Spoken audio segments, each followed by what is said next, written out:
नमस्कार दोस्तों।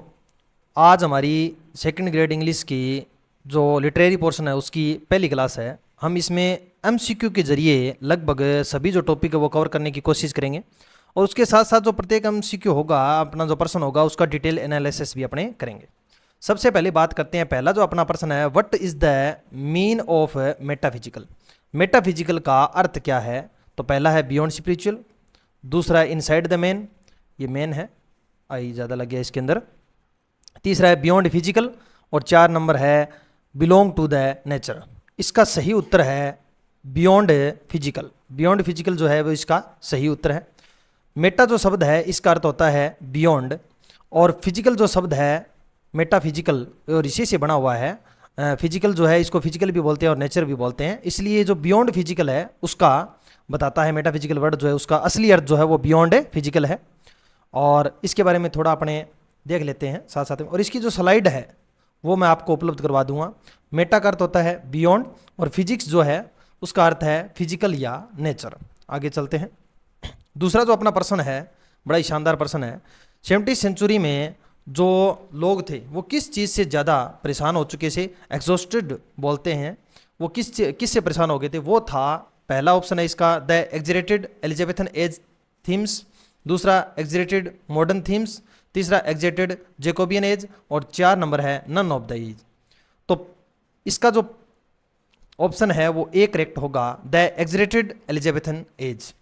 Elizabethan age में जो स्पेंसर है, जो अन्य जो लोग हैं, उन्होंने क्या किया था, बहुत ज़्यादा जो शेफर्ड्स होते हैं उनके ऊपर काम बहुत ज़्यादा कर दिया था। उस तरीके की जो थीम है उससे जो 17वीं शताब्दी के जो लोग थे, जो मेटाफिजिकल पोइट्स थे, मेटाफिजिकल राइटर थे, वो परेशान हो गए थे और ये हमें याद रखना है। इसी से परेशान होकर उन्होंने एक नई थीम लॉन्च की थी।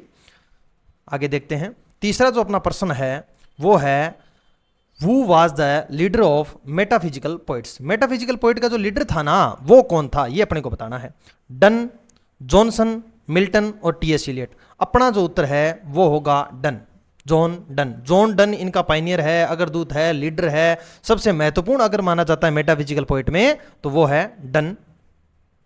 आगे चलते हैं। 4 नंबर जो अपना प्रश्न है उसमें एक टर्म थी डिसएसोसिएटेड सेंसिबिलिटी। ये जो टर्म है वो किसकी है हमें बतानी है। सैमुअल जॉनसन की है, गैरिसन की है, शेक्सपियर की है और टी.एस. इलियट की है। तो इसका जो करेक्ट उत्तर है वो होगा टी.एस. इलियट। टी.एस. इलियट ने ये टर्म दी थी डिसएसोसिएटेड सेंसिबिलिटी। इसके बारे में थोड़ा विस्तार से अपने चर्चा करते हैं। डिसएसोसिएशन ऑफ सेंसिबिलिटी जो टर्म है वो टी.एस. इलियट के द्वारा दी गई और इन्होंने अपना एसे लिखा था द मेटाफिजिकल पोइट। इस मेटाफिजिकल पोइट नाम का जो एसे था उसमें ये टर्म दी गई थी। और यह जो है वो इंटेलेक्चुअल थॉट, जो अपने जो बुद्धिक थॉट या विचार होते हैं ना, बौद्धिक विचार, उनको पोइट्री की जो भावनाएं जो होती है, उनका जो अनुभव होता है उससे अलग करने के बारे में 17वीं सेंचुरी में ये था, उससे संबंधित ये दिया गया था। तो डिसएसोसिएशन ऑफ सेंसिबिलिटी जो है वो अपने को याद रखना है। किससे संबंधित था? टी.एस. इलियट से संबंधित था और उनके कौन से वर्क में दिया गया था? तो उस वर्क का नाम है द मेटाफिजिकल पोइट्स।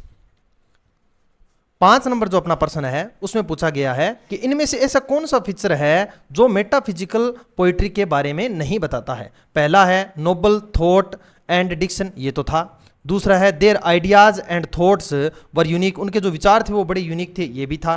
तीसरा है इंटेलेक्चुअल रिग्रेस, यानी उनकी जो बौद्धिक कठोरता थी, उनके जो लिखा गया था ना वर्क वगैरह जो भी पोइट्री थी उसमें बौद्धिक कठोरता को बताते हैं या फिर उसमें कठिनाई को दिखाते हैं। लेकिन रोमांटिसिज्म इसका भाग नहीं था, ये तो अलग ही मैटर है सारा का सारा। तो 3 जो पॉइंट है वो तो मेटाफिजिकल पोइट्री के फीचर थे और रोमांटिसिज्म इसका फीचर नहीं था। आगे चलते हैं। अब एक बात अपने को याद रखनी है कि इसमें क्या है, टर्म से संबंधित बड़े प्रश्न पूछे जाते हैं। टर्म से संबंधित यानी कि मेटाफिजिक्स किसने दिया, मेटाफिजिकल किसने दिया, मेटाफिजिकल पोइट्री किसने दिया, किसने किसको क्या कहा, और टर्म से संबंधित प्रश्न ही अपने सेकंड ग्रेड में लगभग आने के चांसेस बनते हैं। तो अपने टर्म के जो क्वेश्चन है वो भी मैंने इसके अंदर ऐड किए हैं। Who coined the term metaphysics. Metaphysics जो टर्म है वो किसने कॉइन की थी? सैमुअल जॉनसन ने की थी, ड्रमंड ने की थी, शेक्सपियर ने की थी और वर्ड्सवर्थ ने की थी। तो राइट जो अपना आंसर है वो ड्रमंड था। और याद रखनी है ये एक अपने कह सकते हैं कवित्री थी, ये एक लेडीज थी और इन्होंने खुद के संबंध में ये जो टर्म है वो दी थी मेटाफिजिक्स। तो अपने को याद रखना है ड्रमंड नाम की महिला या लेडी ने ये क्या किया था, मेटाफिजिक्स टर्म दी थी। लगता है वो मनुष्य है लेकिन लड़का लगता है, या फिर पुरुष लगता है लेकिन है नहीं ये ड्रमंड जो है। आगे चलते हैं। 7 नंबर जो अपना प्रश्न है उसमें आया है मेटाफिजिकल पोएट्री। वो तो देखिए मेटाफिजिक्स शब्द था जो ड्रमंड ने दिया था, लेकिन ये किसने दिया था? ड्रमंड ने, सैमुअल जॉनसन ने, जॉन ड्राइडन ने, जॉन डन ने। तो अपना जो राइट आंसर है वो हो जाएगा सैमुअल जॉनसन। सैमुअल जॉनसन ने इस मेटाफिजिकल पोएट्री नाम की जो टर्म है उसको दिया था। आगे चलते हैं। ये एक रिमार्क है जो दिया गया था डन के बारे में कि डन अफेक्ट मेटाफिजिक्स, डन ने अफेक्ट किया था मेटाफिजिक्स को। ये किसने दिया था? सैमुअल जॉनसन ने, जॉन ड्राइडन ने, अब्राहम काउले ने और टी.एस. इलियट ने। तो अपना जो राइट आंसर है वो है जॉन ड्राइडन। याद रखना है, बड़ा अच्छा प्रश्न है। जॉन ड्राइडन ने कहा था कि डन अफेक्ट मेटाफिजिक्स, और इसके बारे में थोड़ी 2 लाइनें और है वो अपनी चर्चा कर लेते हैं। It was Dryden who first used the word metaphysics in his discourse on Stair in connection with Dunn's poetry and wrote Dunn's Effect Metaphysics। Done पहला व्यक्ति था जिसने अपने डिस्कोर्स ऑन स्टेयर में ड्राइडन ऐसा पहला व्यक्ति था जिसने अपने वर्क डिस्कोर्स ऑन स्टेयर में क्या किया था? डन को मेटाफिजिक्स इफेक्ट करता है, डन ने इफेक्ट किया है मेटाफिजिक्स को, इसके बारे में बताया था। तो 2 प्रश्न इससे बनते हैं, अपने को याद रखना है। ड्राइडन ने वर्क लिखा था डिस्कोर्स ऑन स्टेयर, और इसके बारे में इसमें कहा था, डन को कनेक्ट करते हुए कहा था कि डन इफेक्ट मेटाफिजिक्स। अपने को ये टर्म याद रखनी है। डन इफेक्ट मेटाफिजिक्स जो कहा गया है वो किसके द्वारा कहा गया? जॉन ड्राइडन के द्वारा। और किसके बारे में कहा गया? डन के बारे में कहा गया। आगे चलते हैं। 9 नंबर प्रश्न, who called metaphysicals the man of learning. Metaphysical जो पोइट थे या पोइट्स थे उनको मैन ऑफ लर्निंग किसने कहा था? किट्स ने कहा था, जॉन डन ने कहा था, सैमुअल जॉनसन ने कहा था, या टी.एस. इलियट ने कहा था? तो इसका करेक्ट जो आंसर है वो सैमुअल जॉनसन है। सैमुअल जॉनसन ने मैन ऑफ लर्निंग कहा था। इसने एक रिमार्क और दिया था, वो भी देख लेते हैं। डन ने, जो जॉनसन है उसने कहा था मैन ऑफ लर्निंग। ये तो मेटाफिजिकल पोइट के बारे में कहा गया। साथ साथ उनके बारे में कहा गया to show their learning was their whole endeavour, और ये भी उनके बारे में ही कहा गया है। ये दोनों बातें हमें याद रखनी है, मैन ऑफ लर्निंग और to show their learning was their whole endeavour, ये हमें याद रखना है। आगे चलते हैं। 10 नंबर जो है प्रश्न हमारा, with what is metaphysical poem overloaded. ऐसी क्या है जिससे मेटाफिजिकल पोइट सबसे ज़्यादा प्रभावित है, उसके अंदर सबसे ज़्यादा ओवरलोडेड वही वो मिलता है हमें। तो क्या है? फिगर ऑफ स्पीच मिलते हैं, नेचुरल थॉट मिलते हैं, इजी एंड कॉमन इमेज मिलती है, या फिर कंसीड्स मिलते हैं। तो हमारा 4 नंबर जो आंसर है वो हो जाएगा कंसीड्स। तो कंसीड्स जो है उससे सबसे ज़्यादा ओवरलोडेड थी। 11 नंबर प्रश्न पे चलते हैं। Metaphysical era, the writers of metaphysical era said things in A way which was simple, hard, clear और नॉट क्लियर। याद रखना है कि मेटाफिजिकल एरा में जो राइटर जो चीज़ें लिखते थे वो कैसी थी? सिंपल थी या हार्ड थी या क्लियर थी या नॉट क्लियर? तो इसका आंसर हो जाएगा नॉट क्लियर। अपना आंसर 4 नंबर जो डी आंसर है वो हो जाएगा नॉट क्लियर, सही है एकदम। 12 नंबर पे चलते हैं। 12 नंबर जो अपना प्रश्न है वो ये कहता है कि historically the age of metaphysical poets is known as, यानी कि हिस्टोरिक रूप से मेटाफिजिकल जो पोइट्स हैं वो किस एज से संबंधित थे? कैरोलाइन से, या एलिजाबेथन एज से, या एज ऑफ शेक्सपियर से, या एज ऑफ जेकोबियन से? तो ये था age of Jacobean. Age of Jacobean से जो मेटाफिजिकल पोइट्स थे वो संबंध रखते हैं। अपना correct answer age of Jacobean है। 13 नंबर प्रश्न में देखते हैं, the salient feature of metaphysical poetry are. ऐसे कौन से फीचर हैं जो मेटाफिजिकल पोइट्री में मिलते हैं? देखिए मैं आपको एक बात बता दूं, इसमें 3 से 4 तरीके के प्रश्न बनते हैं। एक तो मेटाफिजिकल जो शब्द है उसके बारे में जो उसका मीन है वो। दूसरा, मेटाफिजिकल के फीचर क्या क्या हैं। तीसरा, इसमें कौन कौन से पोइट्स आते हैं। 4 नंबर जो इसका बनता है वो ये बनेगा कि कौन कौन जो ऐसे पोइट है जिन्होंने इससे संबंधित टर्म दी थी, मेटाफिजिकल से संबंधित जो शब्द शाब्दिक टर्म बनती है ना अपने, वो टर्म दी थी। और 5 नंबर उनके वर्क आते हैं, और वर्क बहुत ही कम पूछे जाने के चांस है उनके वर्क। तो अपने को वैसे इतना ही पढ़ना है और इससे बाहर कुछ आने की उम्मीद नहीं है, बहुत ज़्यादा अपने को डीप नहीं जाना। सबसे पहले तो टर्म में ही आ जाएगा, अन्यथा फीचर में आ जाएगा। फीचर मैंने बहुत ज़्यादा ऐड किए हैं इसमें, तो ध्यान से देखिए इस वीडियो को, बने रहें, थोड़ा ध्यान रखें प्रश्न के साथ साथ। द साइलेंट फीचर में पूछा गया, पहला है पिक्यूलियर ब्लेंड ऑफ पैशन, दूसरा है एक्सप्रेशन ऑफ डीप थॉट्स, तीसरा है philosophical conception of the universe. तो इनमें से कौन सा है? तो चारों के चारों जो है, तीनों के तीनों जो है वो अपने इसके फीचर हैं मेटाफिजिकल पोइट्री के। ब्लेंड ऑफ पैशन यानी पैशन को फॉलो करते थे वो लोग, एक्सप्रेशन को भी दिखाया उन्होंने डीप थॉट्स के जरिए, और फिलोसॉफिकल जो अपने फिलोसॉफिकल कॉन्सेप्शन जो होते हैं, जो धारणाएं जो अपनी बनी हुई है यूनिवर्स के संबंध में, वो भी इसमें बताई गई है। तो अपना 4 नंबर जो आंसर है वो होगा। तीनों के तीनों सही थे उस प्रश्न में। अब आगे चलते हैं। Done must be a great poet. Done एक महान पोइट तो हो सकता है, but he is not a great writer, लेकिन वो ग्रेट राइटर नहीं हो सकता। ये किसने कहा था? जॉन ड्राइडन ने, टी.एस. इलियट ने, विलियम ब्लेक ने और सैमुअल जॉनसन ने। तो अपना इसका उत्तर जो है वो हो जाएगा जॉन ड्राइडन। क्या हो जाएगा? John Dryden. जॉन ड्राइडन ने डन के बारे में कहा कि वो एक कवि तो महान हो सकते हैं, पर जो राइटर है वो महान है नहीं हो सकते। तो ये याद रखना है अपने को। आगे चलते हैं। 15 नंबर प्रश्न में देखते हैं, what are the feature of metaphysical poetry. एक बार फिर से फीचर को मैंने लिया है, far fetched imaginary, unconventional style, conceits और ऑल ऑफ द अबोव। तो इसका जो आंसर है वो 4 नंबर हो जाएगा, all of the above. Far fetched imaginary का बहुत ज़्यादा यूज हुआ, कन्वेंशनल स्टाइल लिखा है इन्होंने, अनकन्वेंशनल स्टाइल लिया है और कंसीट्स लिया है। कंसीट्स का मतलब होता है जो एक्सटेंडेड मेटाफोर होता है, एक तो वो है, और एक दो अनकॉमन चीज़ों को जो दिखाया जाता है एसोसिएशन करके, साथ में कनेक्शन करके, उसे बोलते हैं कंसीट्स। आगे भी अपने आएंगे, इससे संबंधित मैंने प्रश्न लिया है। तो इसका आंसर हो जाएगा ऑल ऑफ अबोव, यानी सभी के सभी जो ऊपर दिए हुए हैं वो तीनों की तीनों जो है वो एक मेटाफिजिकल पोएट्री के फीचर हैं। आगे चलते हैं। 16 नंबर जो अपना प्रश्न है, 16 नंबर प्रश्न में अपने देखते हैं, in metaphysicals the unification of sensibility is perceived clearly. Who said, ये किसने कहा था? मेटाफिजिकल्स जो है उनके बारे में यूनिफिकेशन ऑफ सेंसिबिलिटी का जो शब्द है वो किसने यूज किया था? जॉन ड्राइडन ने, विलियम वर्ड्सवर्थ ने, टी.एस. इलियट ने या सैमुअल जॉनसन ने? तो इसका जो करेक्ट आंसर है वो हो जाएगा टी.एस. इलियट। टी.एस. इलियट ने ये जो शब्द है, एक तो उन्होंने वो डिसएसोसिएशन सेंसिबिलिटी वाली बात की, एक इन्होंने यूनिफिकेशन ऑफ सेंसिबिलिटी की बात की। ये दोनों की दोनों जो टर्म है अपने को याद रखनी है। 17 नंबर प्रश्न, in which work John Dryden mention about metaphysical. ऐसा कौन सा वर्क है जिसमें जॉन डन ने मेटाफिजिकल के बारे में बताया था? तो अपना जो इसका सही उत्तर है वो हो जाएगा option number A, discourse concerning satire. ये जो है इस वर्क में जॉन ड्राइडन ने मेंशन किया था मेटाफिजिकल के बारे में, और ये जो वर्क है वो 1963 में आया था, पब्लिश हुआ था, एक तरीके से लिखा गया था। आगे चलते हैं। याद रखना है ये वर्क बड़ा ही महत्वपूर्ण है। जॉन ड्राइडन के बारे में जो रिमार्क्स दिए हुए हैं, जॉन ड्राइडन ने जो रिमार्क्स दिए हैं, डन के बारे में जो रिमार्क्स दिए गए हैं, वो सभी के सभी अपने को याद रखने हैं, और महत्वपूर्ण इन्होंने किस बुक में ये कहा था वो भी हमें याद रखना है।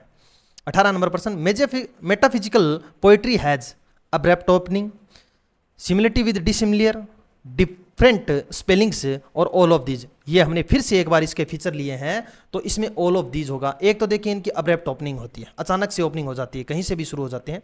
दूसरा सिमिलरिटी विद डिसिमिलर, यानी कि समान और असमान के साथ इसकी तुलना दिखाई गई है। तीसरा डिफरेंट स्पेलिंग, अलग अलग वर्ड का यूज करते हैं, अलग अलग जो स्पेलिंग है उनका यूज करते हैं, सामान्य स्पेलिंगों का इन्होंने यूज नहीं किया, इसीलिए तो इनको हार्ड वर्ड यूज करने वाला या कठिन शब्द यूज करने वाला कहा गया है। तो इसका ऑप्शन नंबर 4 सही होगा। Metaphysical poets believed in, metaphysical जो पोइट है वो किस में बिलीव करते हैं ये हमें देखना है। मेटाफिजिकल पोइट किस में बिलीव करते हैं? पेसिमिज्म में, ऑप्टिमिज्म में और कार्पे डिएम में, या ऑल ऑफ दीज। तो इसका जो आंसर है वो होगा कार्पे डिएम। कार्पे डिएम क्या है इसके बारे में भी हम चर्चा करेंगे। मेटाफिजिकल पोइट जो है वो कार्पे डिएम एक फिलोसफी है, उसके अंदर ये बिलीव करते हैं, तो इसके बारे में मैंने पूरा विस्तार से बताया है। कार्पे डिएम जो है वो एक लैटिन फ्रेज है, और इसका जो लिटरेरी मीनिंग है वो प्लक द डे होता है। और ये रोमन पोइट थे होराक, उन्होंने एक्सप्रेस किया था आइडिया एंजॉय लाइफ को एंजॉय करने प्रेजेंट डे में, जो प्रेजेंट मोमेंट होते हैं, जो वास्तविक जीवन है, जो प्रेजेंट में चल रहा है, उसमें उससे संबंधित ये टर्म थी। और इसकी लैटिन फ्रेज का एक और अर्थ होता है वो है सीज द डे, और जो प्रेजेंट मोमेंट होता है उसको आनंद लेना है बिना किसी भविष्य की चिंता किए। तो ये जो है इसका अर्थ बनता है। कार्पे डिएम फिलोसफी जो है एक तरीके से जो वर्ड है उसको ये फॉलो करते थे। आगे चलते हैं।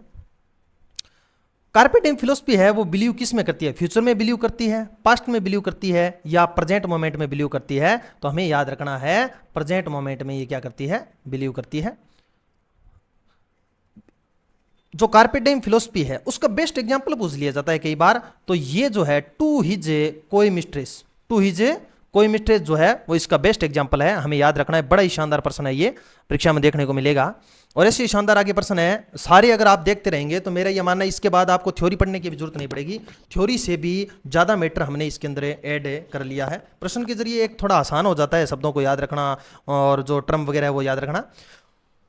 हु आर कॉल्ड द केविलियर मेटाफिजिकल्स, बड़ा ही अच्छा प्रश्न है, बड़ा माना हुआ प्रश्न है, 6 से 7 बार तो ये नेट में देखा जा चुका है। Cavalier metaphysicals, Richard Lovelace and Thomas Carew जो है, टाइम वेस्ट न करते हुए मैं आपको सीधे बता देता हूं, रिचर्ड लवलेस और थॉमस क्रू ये दोनों जो है वो केविलियर मेटाफिजिकल माने जाते हैं। आगे चलते हैं 22 number, which metaphysical poet is called monarch of wit, बड़ा ही शानदार प्रश्न है, बार बार परीक्षा में आने वाला प्रश्न है। इस प्रश्न को आप ध्यान से देखेंगे, याद करेंगे तो इसका आंसर जो है वो जॉन डन, गलती से इसके अंदर ये 1 मार्क लग गया, तो जॉन डन जो है वो मोनार्क ऑफ विट के नाम से जाना जाता है। और इसे कहा किसने था ये भी हमें पता होना चाहिए। तो जेबी लाइसमैन जो है उन्होंने ये डन को रिमार्क दिया था कि मोनार्क ऑफ विट यानी बौद्धिक बहुत ज़्यादा इनकी, ये अद्भुत व्यक्ति है, ये कहा गया था। मोनार्क ऑफ विट जो है वो जॉन डन को कहा गया था। 22 नंबर पे चलते हैं। 22 नंबर प्रश्न में फिर से हमें जो इसके बारे में बताना है कि कौन कौन से जो इसके कैरेक्टरिस्टिक हैं, मेटाफिजिकल पोइट्री में क्या क्या हमें देखने को मिलता है ये हमें बताना है। विट, कंसीट्स, हाइपरबल और कोलिक्वल लैंग्वेज, फार फेस्ट इमेजिनेशन और ऑल ऑफ दीज। तो इसका असली उत्तर जो हो जाएगा ऑल ऑफ दीज, ये आपको कहीं नहीं मिलेंगे। आप बार बार जगह जगह ढूंढ के भी आप लेके आएंगे तो भी आपको मैटर करने में, इकट्ठा करने में कठिनाई होगी। मैंने बड़ा ही शानदार तरीके से ये जो क्वेश्चन है वो बनाने की कोशिश की है, अलग अलग जगह से, नेट से, नोट्स से, बुक्स से, अलग अलग जगह से ये मैटर लिया है, तो आपको कहीं और अन्य भागने की जरूरत नहीं है। बड़ा ही अच्छा प्रश्न है। विट यानी कि बौद्धिक जो चीज़ें होती है वो बड़ी अच्छी तरीके से यहाँ पे दिखाई गई है। अनयूजुअल एनालॉजीज जो है यानी कि जो सामान्यतः चीज़ें नहीं दिखाई देती उनका बारे में बताया गया है। हाइपरबली का बहुत ज़्यादा यूज किया गया है। कोलिक्वल लैंग्वेज जो बोलचाल की भाषा होती है उसको भी यूज किया गया है। फार फेस्ट जो हम सोच भी नहीं सकते ऐसी इमेजिनेशन का यूज किया गया है। ये सभी चीज़ें हमें बताई जाती है। और कंसीट जो शब्द है इसका अर्थ पूछ लिया जाता है कई बार पेपर में, तो ये होता है a comparison between apparently dissimilar things. जो डिसिमिलर यानी जो एक जैसी चीज़ें नहीं होती उसका कंपेरिजन बताना इसके अंदर बहुत अच्छे तरीके से बताया गया है। तो आगे चलते हैं। Metaphysical poet are also called, romantic poet कहते हैं, मॉडर्न पोइट कहते हैं, होली पोइट कहते हैं या बोरक पोइट इन्हें कहा जाता है। तो अपना 4 नंबर जो आंसर है वो सही हो जाएगा। बोराक पोइट इन्हें कहा जाता है। और बोराक का जो शाब्दिक अर्थ जो होता है वो होता है इर्रेगुलर शेप्ड, यानी ऐसा नहीं है कि इनकी शेप अलग अलग थी, लेकिन इनकी जो सोचने का तरीका था वो अन्य लोगों से भिन्न थे, इसलिए इन्हें बोराक पोइट्स के नाम से भी जाना जाता है। तो 4 नंबर जो प्रश्न है, 4 नंबर जो आंसर है वो अपना सही हो जाएगा। आगे चलते हैं। मेटाफिजिकल जो पोइट्स हैं वो किसके बारे में ज़्यादा लिखते हैं? लव के बारे में लिखते हैं या स्पिरिचुअलिटी के बारे में लिखते हैं, गॉड के बारे में लिखते हैं या रिलीजन के बारे में लिखते हैं, लव के बारे में लिखते हैं या लस्ट के बारे में लिखते हैं? तो हमारा आंसर नंबर डी जो है वो हो जाएगा। 6 की 6 चीज़ें हमें याद रखनी है, सब के बारे में लिखा हुआ है मेटाफिजिकल पोइट का। बड़ा ही अच्छा क्वेश्चन है। आगे चलते हैं। Which metaphysical poet wrote the famous work death be not proud? ये जो वर्क है कौन सा, डेथ नॉट बी प्राउड, ये किस मेटाफिजिकल पोइट का है? तो ये जो वर्क है वो जॉन डन का है। किनका है? जॉन डन का ये जो वर्क है, मेटाफिजिकल पोइट थे जॉन डन और अग्रणी भी माने जाते हैं। इनका ये वर्क है death not be proud, death be not proud, ये जो वर्क है वो जॉन डन का है। Which metaphysical poet wrote the famous work holy sonnet? Holy sonnet किसने लिखा था? जॉन डन ने लिखे थे या एंड्रू मार्वेल ने लिखे थे या टी.एस. इलियट ने लिखे थे या रिचर्ड कैसियो ने लिखे थे? तो इसका आंसर हो जाएगा अपना जॉन डन। जॉन डन बड़े ही इसके माने हुए मेटाफिजिकल पोइट थे। जॉन डन ने होली सोनेट्स लिखी। आगे चलते हैं। A metaphysical conceit is, metaphysical conceit क्या है? मैंने आपको पहले बताया था, एक तो ये एक्सटेंडेड मेटाफर होता है, एक तो क्या होता है? एक्सटेंडेड मेटाफर होता है। दूसरा surprising connection between two dissimilar things, दो बेमेल चीज़ों के बीच में कनेक्शन बताया जाता है। और वो आगे मैं आपको एक उदाहरण आएगा अपना जो उसमें टर्फ कंपास वाला, तो मैं उसमें बताऊंगा कि दो डिसिमिलर चीज़ें हैं लेकिन फिर भी उनको एक समान बताया गया है। तो इसका आंसर हो जाएगा सी, बोथ ऑफ द अबव, दोनों के दोनों सही है। Done is consider a master of, done को कंसीडर कहा जाता है किस चीज़ का? तो मेटाफिजिकल टर्म का नहीं, मेटाफिजिकल कंसीट का, मेटाफिजिकल डायलॉग का, या नन ऑफ दीज? तो इसका आंसर हो जाएगा बी, मेटाफिजिकल कंसीट का इसे जो मास्टर है वो कहा गया है डन को। डन को मेटाफिजिकल कंसीट का क्या कहा गया है? मास्टर कहा गया है। ये वर्क मैं कह रहा हूं एग्जाम में 100% देखने को मिलेगा, ये या इससे संबंधित प्रश्न। देखिए ध्यान से, वो रोट ए वेलिडेक्शन फॉरवेडिंग मॉर्निंग, बड़ा ही शानदार वर्क है। डन का है, गोथे का है, केशु का है या कावले का है, तो ये हो जाएगा डन का। डन ने ये लिखा था और इसके अंदर ही वो सबसे फेमस कंपैरिजन किया गया है, two lovers are compared the two legs of compass, compass के जो दोनों लेग होते हैं उसके साथ तुलना की गई है टू लवर्स की। तो ये बड़ा ही अच्छा प्रश्न है। ए वेलिडेक्शन फॉरवेडिंग मॉर्निंग जो है वो डन के द्वारा लिखा गया। आगे चलते हैं। Baroque sensibility is a characteristic of, ये जो बोराक सेंसिबिलिटी है किसका करेक्टर है, मैंने आपको बता दिया था मेटाफिजिकल पोइट्री का ये करेक्टरिस्टिक है। और बोराक सेंसिबिलिटी का मीन क्या होता है, ध्यान से देख लीजिए, मिक्सचर ऑफ सेक्रेड और प्रोफेन, स्पिरिचुअल और सेंसुअल, सभी चीज़ों का एक मिक्सचर होता है। ये बोराक जो सेंसिबिलिटी होती है उसके बारे में ये जो करेक्टरिस्टिक है वो किसका है, मेटाफिजिकल पोइट्री का है। 32 नंबर प्रश्न, pick out the modern greatly affected by the metaphysical influence, इनमें से कौन से जो पोइट हैं वो मेटाफिजिकल जो पोइट्री थी उससे इन्फ्लुएंस है या मेटाफिजिकल जो पोइट थे उनसे प्रभावित हैं। T S. Eliot, Allen Tate, John Crowe, तो ये तीनों की तीनों जो हैं वो प्रभावित है। टी.एस. इलियट भी है, एलन भी है और जॉन है, तो ये तीनों की तीनों जो है वो प्रभावित है किससे, मॉडर्न मेटाफिजिकल पोइट है उनसे, मेटाफिजिकल पोइट है उनसे। आगे चलते हैं। सैमुअल जॉनसन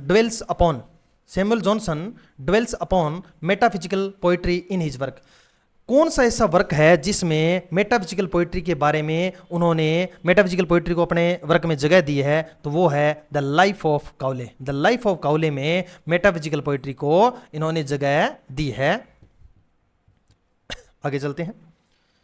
वो is considered the saint of metaphysical, important person है और सब पर्सन आपको मिल जाएंगे, ऐसे पर्सन बहुत कम मिलेंगे। सेंट ऑफ मेटाफिजिकल स्कूल किसे कहा जाता है, पहला ऑप्शन जॉर्ज हर्बर्ट को सेंट ऑफ मेटाफिजिकल स्कूल कहा जाता है। आगे चलते हैं। The term metaphysical was used for the first time, देखिए आगे बहुत शानदार प्रश्न है, बने रहें और एक से एक प्रश्न आपको देखने को मिलेंगे। आप पूरा का पूरा इसे देखिए, मैं इसकी पीडीएफ भी आपको बहुत जल्द अपने टेलीग्राम चैनल पर उपलब्ध करवा दूंगा।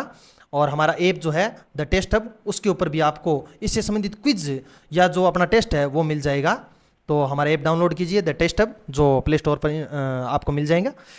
The term metaphysical was used for the first time, किसके द्वारा जो टर्म है वो दी गई थी, तो हम ये पहले ही पढ़ चुके हैं, जॉन ड्राइडन के द्वारा मेटाफिजिकल जो टर्म है वो दी गई थी। आगे चलते हैं।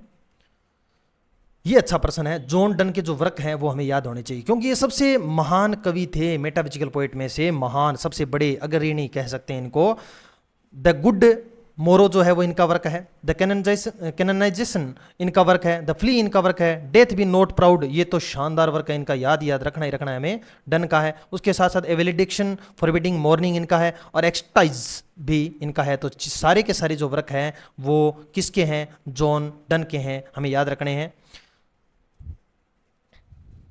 मेटाफिजिकल पोइट्री इज क्या है, मेटाफिजिकल पोइट्री कैसी है, रिलीजियस है, एमरस है, तो दोनों के दोनों रिलीजियस भी है और एमरस। एमरस का मतलब वैसे कामुकता से होता है, लेकिन यहाँ पे लव पोइट्री इसको बताया जाता है। तो ए और बी दोनों ऑप्शन अपने सही हो जाएंगे, रिलीजियस भी और एमरस भी है। जॉन डन जो है, जॉन डन हर्बर्ट ने रिलीजियस पोइट्री लिखी थी, इसलिए इन्हें रिलीजियस मेटाफिजिकल पोइट्स कहा जाता है। और जॉन डन कैश्यू और वुहान और एंड्रयू मार्वेल और इन्होंने लव पोइट्स भी थे, ये भी हमें याद रखना है। ये सभी के सभी क्या थे, लव पोइट से लव के बारे में लिखा और इन्होंने रिलीजियस पोइट्री लिखी थी। मेटाफिजिकल पोइट्री इज ये साइकोलॉजिकल है, फिलोसॉफिकल है या रेवोल्यूशनरी पोइट्री है, तो कैसी है, तो ऑप्शन अपना 4 नंबर सही होगा क्योंकि ये चारों की चारों सही है। रेवोल्यूशनरी पोइट्री भी है, फिलोसॉफिकल भी है और साइकोलॉजिकल, क्योंकि ये अगेंस्ट थी और उस सोच से उबरना चाहती थी जो एलिजाबेथन एज में आई हुई थी। 39 नंबर अपना जो क्वेश्चन है, pick out the one that is one of the best metaphysical poem. Metaphysical poem इनमें से सबसे बेस्ट पोइम मेटाफिजिकल कौन सी है, ये हमें बताना है। बड़ा ही अच्छा प्रश्न है, तो इसका प्रश्न है, इसका उत्तर हो जाएगा द सन राइजिंग। और इन चारों के बारे में अपना थोड़ा पढ़ लेते हैं। देखिए, the sun rising is a poem having all the characteristics of a metaphysical poetry. Sun rising में सभी जो करेक्टरिस्टिक्स होते हैं, विशेषताएं होती है, वो सब कुछ इसमें मिल जाएगी। इसके साथ साथ ये मेटाफिजिकल स्कूल ऑफ पोइट्री को रिप्रेजेंटेटिव भी है, उसको रिप्रेजेंट भी करती है। सोलेटरी रेपर जो है वो एक लिरिक है विलियम वर्ड्सवर्थ के द्वारा लिखा हुआ। सेल आई कंपेयर थी जो है वो एक सोनेट है विलियम शेक्सपियर के द्वारा लिखी हुई। और इन मेमोरी ऑफ W.B. येट्स जो है लिखी हुई है वो एलिजी है W.H. ऑर्डन के द्वारा लिखी हुई। 41 pick out the one that is metaphysical poetry. इनमें से कौन सी है जो मेटाफिजिकल पोइट्री है? बड़ा ही अच्छा प्रश्न है, एक से एक बढ़कर प्रश्न हमने शामिल किए इसके अंदर। आप ध्यान से पढ़ेंगे तो इससे बाहर आपको परीक्षा में एक भी प्रश्न नहीं मिलेगा। आप ध्यान से पढ़िए, देखिए। सॉन्ग्स एंड सोनेट जो है वो डन के द्वारा लिखी हुई है। डेफिनेशन ऑफ लव जो है वो एंड्रयू मार्वेल की है। और द मिस्ट्रेस अब्राहम काउली की है। तो इन चारों में से कौन सा हो जाएगा? चारों के चारों जो है अपने सही है। Songs and sonnet Donne, definition of love Andrew Marvell, और द मिस्ट्रेस जो है वो अब्राहम काउली की। The term metaphysical poets was first use by, ये प्रश्न हम पहले देख चुके हैं, एक बार फिर से देख लीजिए। बेन जॉनसन ने लिखा था, डॉक्टर जॉनसन ने लिखा था, या हेलन गार्डनर ने लिखा था, या ड्राइडन ने? तो ये डॉक्टर सैमुअल जॉनसन ने लिखा था। कौन सा? ये याद रखना, जॉनसन जॉनसन अलग अलग है, दोनों की स्पेलिंग भी अलग है और ये जो व्यक्ति हैं वो भी अलग है। डॉक्टर सैमुअल जॉनसन ने ये मेटाफिजिकल पोइट जो है वो टर्म दी थी। मेटाफिजिकल टर्म ये देखिए किस में दी गई है, ये हमें याद रखना होगा। Metaphysical poets are term, the metaphysical poets are a term coined by the poet and critic Samuel Johnson. किसके द्वारा? सैमुअल जॉनसन के द्वारा दी गई है। और 17वीं शताब्दी के जो लिरिक पोइट थे उनके बारे में इन्होंने कहा था। और साथ साथ उन्होंने बताया था कि ये बहुत ज़्यादा कंसीट का यूज करते हैं, लव और रिलीजन के ऊपर इन्होंने लिखा है। 43 pick out the one who is not a metaphysical poet. इनमें से कौन सा है जो मेटाफिजिकल पोइट ही नहीं है? John Donne, Herbert, Andrew marvel, तीनों के तीनों ही मेटाफिजिकल पोइट है। ऐसा भी प्रश्न बनता है। जॉन डन भी है, हर्बर्ट भी है और एंड्रयू मार्वेल भी है। पीछे वाले क्वेश्चन में हम देख चुके हैं इनके वर्क भी जो शानदार थे। All of these are metaphysical poet, सभी की सभी मेटाफिजिकल पोइट हैं। अब देखिए थोड़ा इधर बता देते हैं, दो प्रश्न अच्छे प्रश्न है। Done was the leader of metaphysical poetry, पूछा जा चुका है ये प्रश्न कि कौन है जो मेटाफिजिकल पोइट्री का लीडर था, तो डन।